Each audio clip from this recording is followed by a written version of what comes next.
Hi, my name's Erin Hamilton, and I'm an American video game developer. Rosie the Riveter was an American legend in World War II. She inspired millions of women as they entered the workforce for the first time ever to replace the men who had gone to war. This ushered in a new era for women as they were finally able to take on jobs that previously only men had been allowed to take. And today we see women everywhere in technology, in science, in math, in the arts, all over the place with these incredible careers.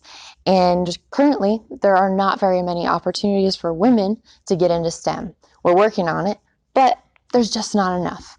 So we're bringing you a workshop where you can get a feel for what it's like to be a hands-on video game developer. You'll learn enough where you can either work towards starting your own indie video game development studio or just kind of feel it out, get a little bit of experience, and kind of get an understanding what it's like to be a video game developer and what it's like to be a woman in STEM. So come join me for the Rosie the Riveter Video Game Development online workshop. It'll be live. I'm going to be there. Elijah's going to be there, and it's going to be a great adventure.